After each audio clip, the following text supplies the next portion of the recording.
जयकुमार गोरे भाऊ यांचा या ठिकाणी भव्य नागरी सत्कार आदरणीय आमचे मित्र आणि एक जीवाभावाचा कार्यकर्ता दीपकदादा ननावरे यांच्या वाढदिवसाचं औचित्य साधून आपण सर्वजण या ठिकाणी उपस्थित आहात। कार्यक्रमासाठी उपस्थित असलेले आमचे मित्र आणि आमचे ज्येष्ठ सहकारी भारतीय जनता पार्टीचे माजी अध्यक्ष धैर्यशील दादा कदम, जिल्हा परिषदेच्या माजी अध्यक्षा आणि या गावच्या अशा आदरणीय अरुणाताई पिसाळ, शशीदादा पिसाळ, ज्यांनी आता आपलं मन मोकळं केलं आणि जी भूमिका मांडली ते आमच्या जिल्ह्याच्या महिला आघाडीच्या अध्यक्षा सुरभिताई भोसले, व्यासपीठावर उपस्थित असलेले ॲडव्होकेट विजयराव ठोंबरे, आमच्या बरोबर आलेले भारतीय जनता पार्टीचे सरचिटणीस संतोषराव कनसे, या गावचे महाराजांचे जुने सहकारी चंद्रकांत वहिवाटदार भोसले, आज या ठिकाणी श्रीमंत छत्रपती उदयन महाराजांचा कायमच या गावची नाळ आपल्या सर्वांना माहीत आहे। छत्रपती बावधन म्हणलं की छत्रपती उदयन महाराजांचं गाव म्हणून या संपूर्ण भागामध्ये ओळखलं जातं। आज या चावडीला श्रीमंत छत्रपती उदयन महाराजांच्या पिताश्रींचं श्रीमंत छत्रपती प्रतापसिंहराजे भोसले गाव चावडी बावधन हे नाव दिलेलं आहे। इतका जिव्हाळ्याचा आणि सलोख्याचा संबंध आहे।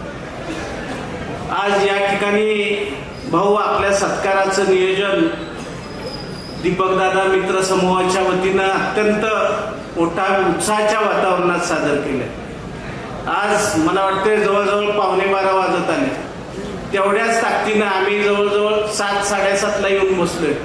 तेव्हापासून माणसं बसून अद्यापपर्यंत ही सगळी मंडळी तुमच्यावर एवढ्या मोठ्या संख्येनं प्रेम करतायत। आज एक दीपकदादाला ताकद देण्याकरता ज्या भूमिकेतून जिल्ह्यातल्या सर्वसामान्य कुटुंबातनं येऊन तुम्ही हे सगळं उभं केलं आणि हे उभं करत असताना सर्वसामान्य कार्यकर्ता ज्या वेळेला त्याच्या पाठीशी कसं उभं राहावं याचं मूर्तिमंत उदाहरण म्हणजे जयभाऊ तुम्ही आहात। आज या कार्यक्रमाच्या निमित्तानं आलात, दीपकला आपल्या सहकार्याला आशीर्वाद देण्यासाठी एवढ्या रात्रीच्या वेळी सुद्धा एवढी मोठी संख्या या ठिकाणी जमली, त्याबद्दल सर्व उपस्थितांना मनापासून धन्यवाद व्यक्त करतो।